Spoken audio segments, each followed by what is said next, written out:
Hi, it's Steve. Today we'd like to show you how to change the infinite heat switch on your cooktop or your range. It's a really easy repair. Let me show you how we do it. Now to do this repair, we will need to disconnect power to the appliance. If you're working on a freestanding range, simply pull it far enough forward that you can unplug it, or locate the electrical panel and turn off the appropriate breaker. If you're working on a cooktop unit, you'll also need to remove that from the countertop as well and disconnect the electrical supply from the junction box. Now we've chosen a cooktop to do this repair on today, so the first thing we'll need to do is to remove all of the knobs, and then we're going to turn it upside down so that we can disassemble it, and you'll need a nice flat smooth surface to work on. Now that we have the unit on a nice flat surface and we've inverted it so that we can remove the shell or casing of it, we'll start by removing two screws that secure the bracket for the electrical cable, and they attach to that bottom. So remove those first. On this particular model, we can leave the two screws that secure that bracket to the inner frame. We can leave those alone. Next, we'll remove any screws that are around the perimeter.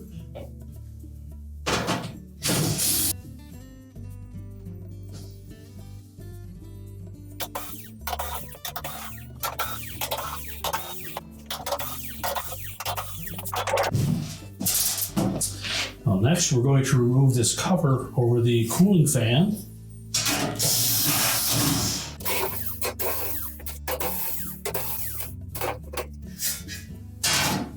And then we're going to remove the mounting screws that go through the fan bracket and the rubber cushions. Now in this model, they use a number 20 Torx head screw. So remove the screws on all four arms of that bracket, as well as the rubber cushions.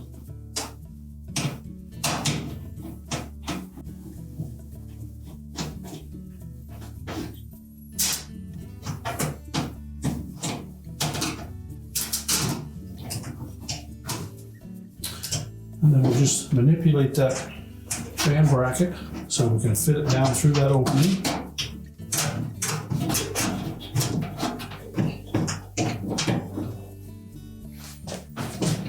And then we can lift that bottom cover completely off of that now. So then we'll just gently lift that bottom away from the main top. Need be just pry gently around those screw heads.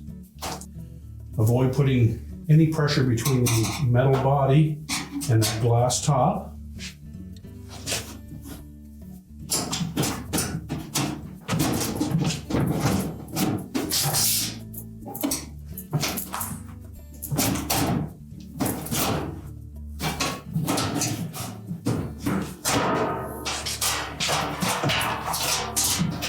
And then we'll just slide over the electrical cable. Now that we have the bottom off of the cooktop, our next step will be to disconnect the wires to that cooling fan. Simply pull those off and we'll just set that aside. And then we're going to take this whole housing that holds the infinite heat switches and a fan control, and we'll remove the screws that secure that to the top. Then we can flip it over and then we can change out that part.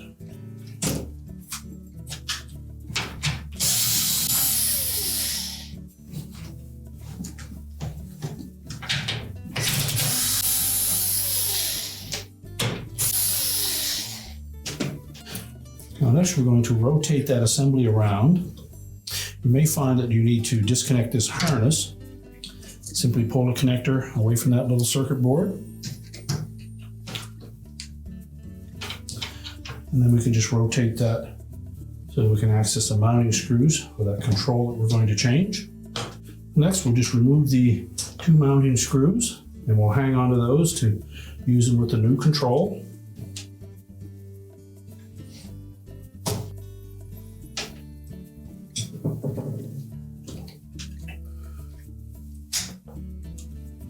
And we'll just push that control out through.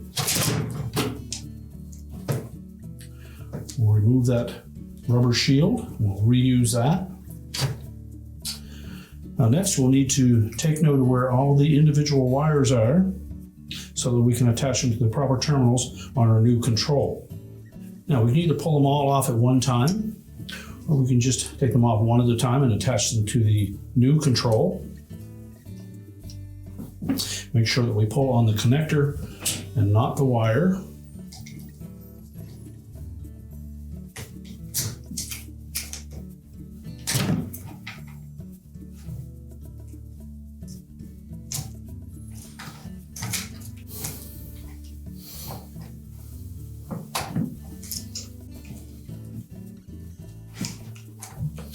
And be sure to attach them to the terminals that are marked identical to the original.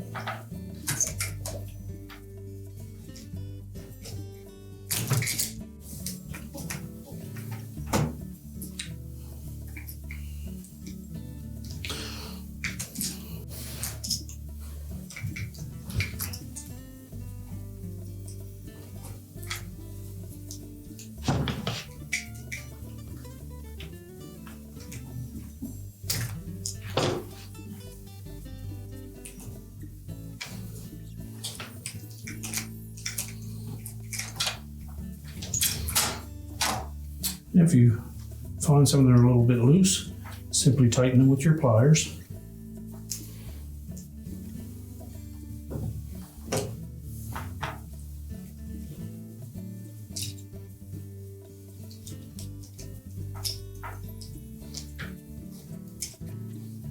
We need to make sure that all these terminals are nice and snug.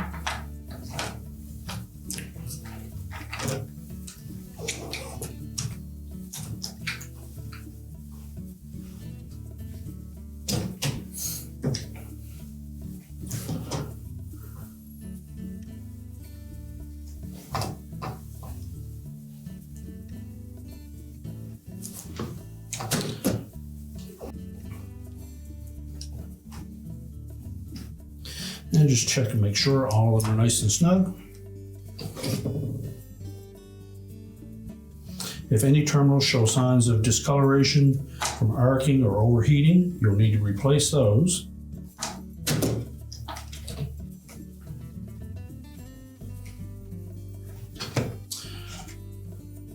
We'll replace that rubber shield. Line up the two screw holes.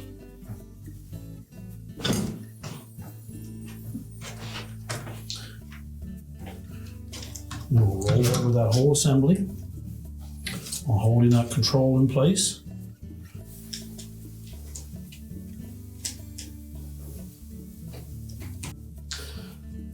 Tighten the mounting screws. Then we'll just rotate it back into place. And then secure it with the screws.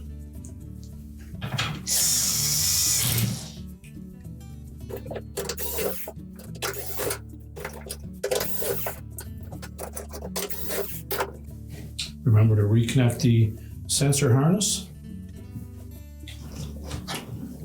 And then make sure all the wires are tucked safely out of the way. We'll reconnect the wires to the fan motor. And again, make sure those make a nice tight connection. Then we'll just lay that there so that we can set the bottom back on over top of this. Be sure to tuck that electrical cable in the opening first.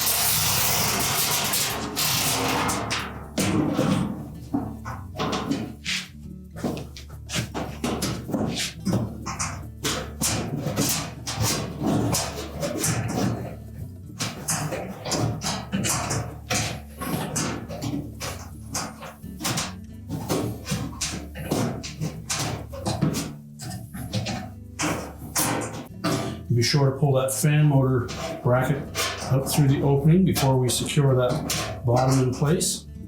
Now we'll begin by attaching a few screws around the perimeter just to hold it in place.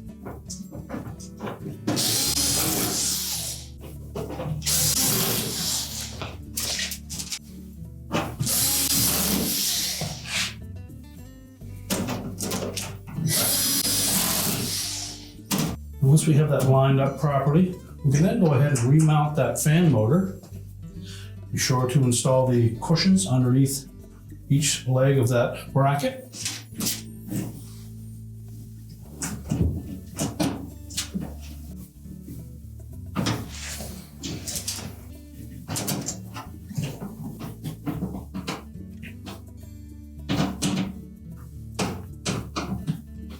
And make sure the blade turns freely. And we can put the cover back on.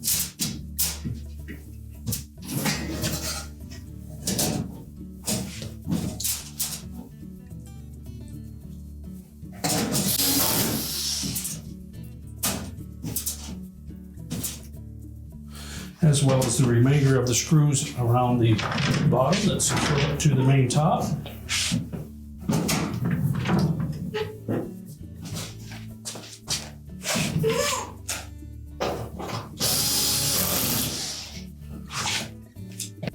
As well as the screws that secure the electrical connection. And the last two for the cover.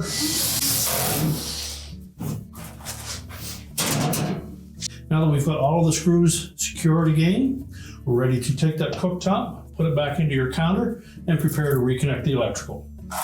Now that we have the appliance repaired, we're ready to reconnect the power, and your repair is complete.